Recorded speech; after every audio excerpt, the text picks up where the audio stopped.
Love and light, love and light. We're going to talk about Bryan Kohberger and his DNA case for a little bit. We're going to pull a few cords on him. Um, First off, I want to talk about them challenging the DNA uh, about it being planted. Because in reality, you just can't challenge the DNA itself because the DNA itself does not lie. Okay? Um, but you can challenge how the DNA got there. You know, you can challenge how the tree that was made, the family tree, when was that family tree made?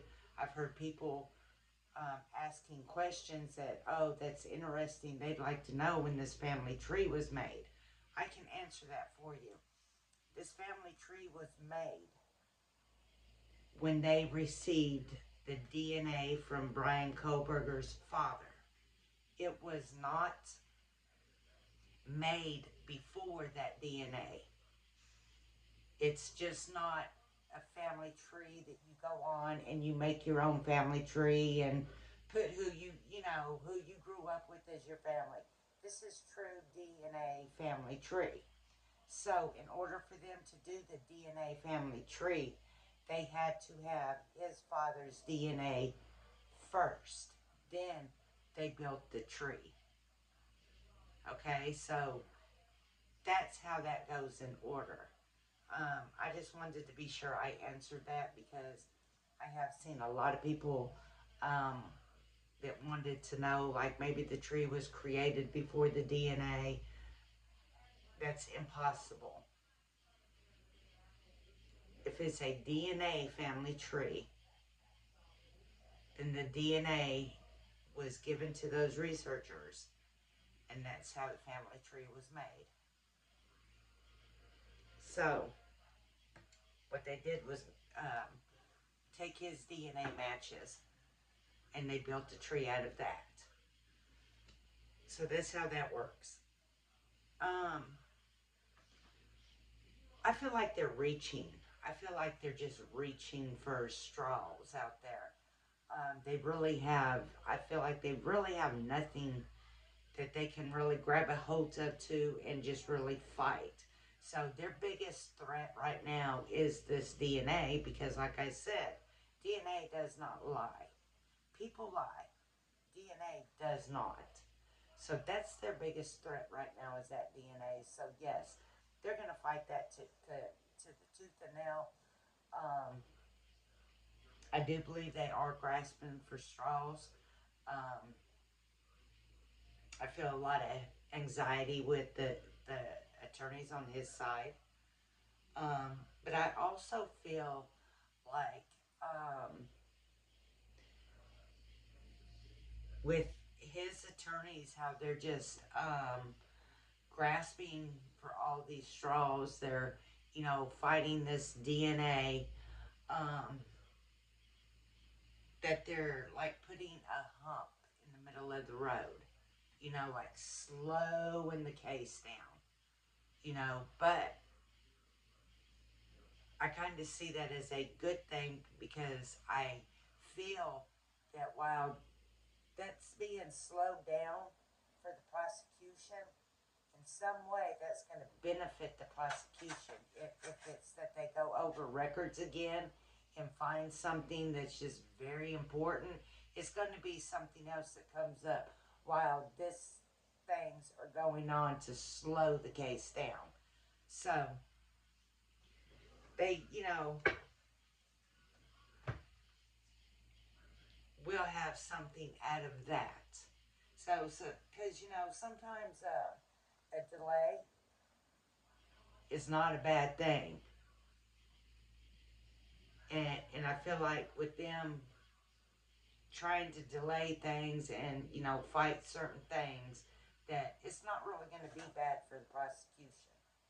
They're gonna keep comb tooth comb combing through those records and combing through everything. And they're going to find something else. Something else is going to come up that is going to be very, very beneficial. Um, Let me pull a few cards.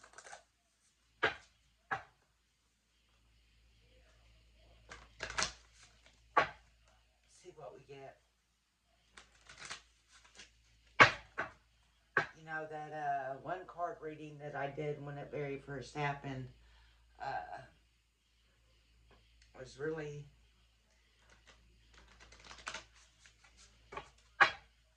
hit it on the head, man. It even showed that somebody in that house had seen something. And we were right. She's seen him. So I'm anxious to pull. I haven't pulled no cards, I don't believe, since that reading. I'm not going to swear to it, but I don't believe I have. So I'm going to pull a few since we're just talking about him anyway, in case.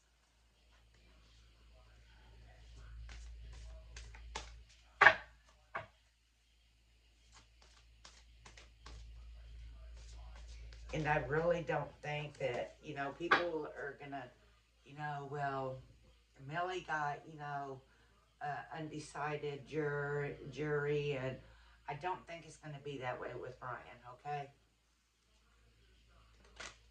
I don't think that the prosecution has what they need to put holes in the case. I mean the defense. I think the prosecution is tight, and they're going to get tighter. That's what I pick up on. So let's go ahead and cut.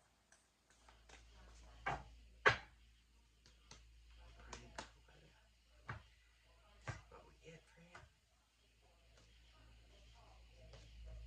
I need my eyeglasses.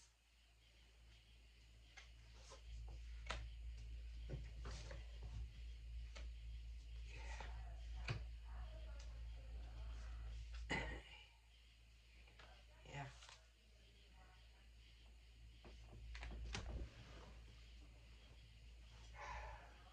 So this card reading is a little bit creepy too. So he gets the ancestor card for one. He was ID'd through an ancestor. He was definitely ID'd through the ancestor. He also gets the invisible card. Okay? Invisibility, whatever. The invisible card. And that's what he tried to be. He tried to be completely invisible, to where he would even wear gloves at his Pennsylvania home.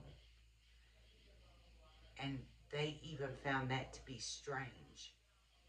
He didn't want to get no DNA on nothing, not at his house, not nowhere. He wore them gloves.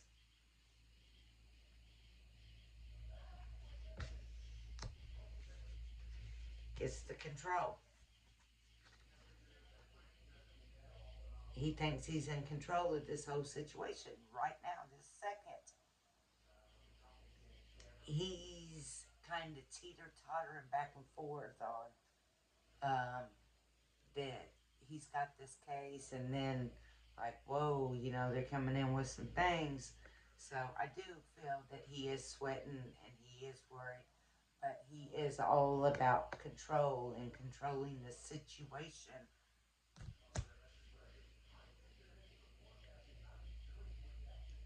It was also fortune meets opportunity. It was also an opportunity. It was the opportunity for him.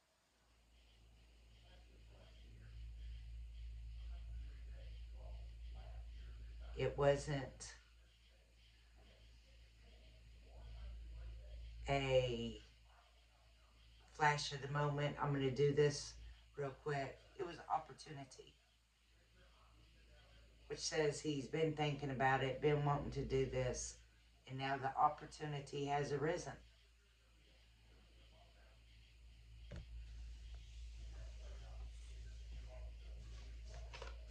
He gets the protection card. He gets that in the reverse position.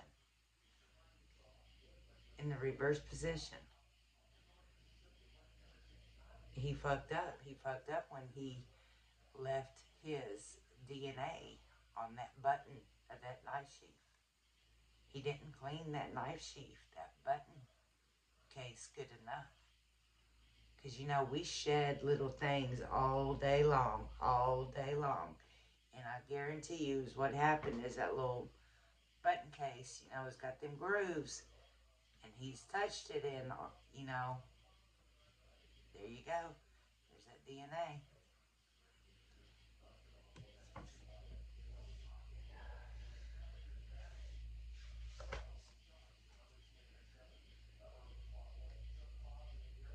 This is also a card of the earthly weaver of the worlds.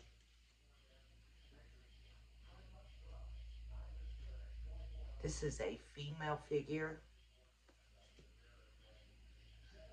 I do believe it is going to represent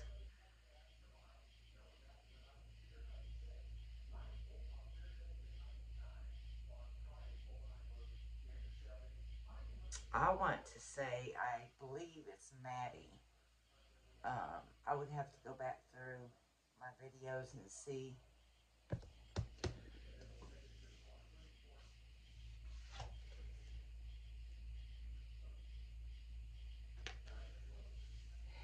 And the possibilities of what he could do and what he did do.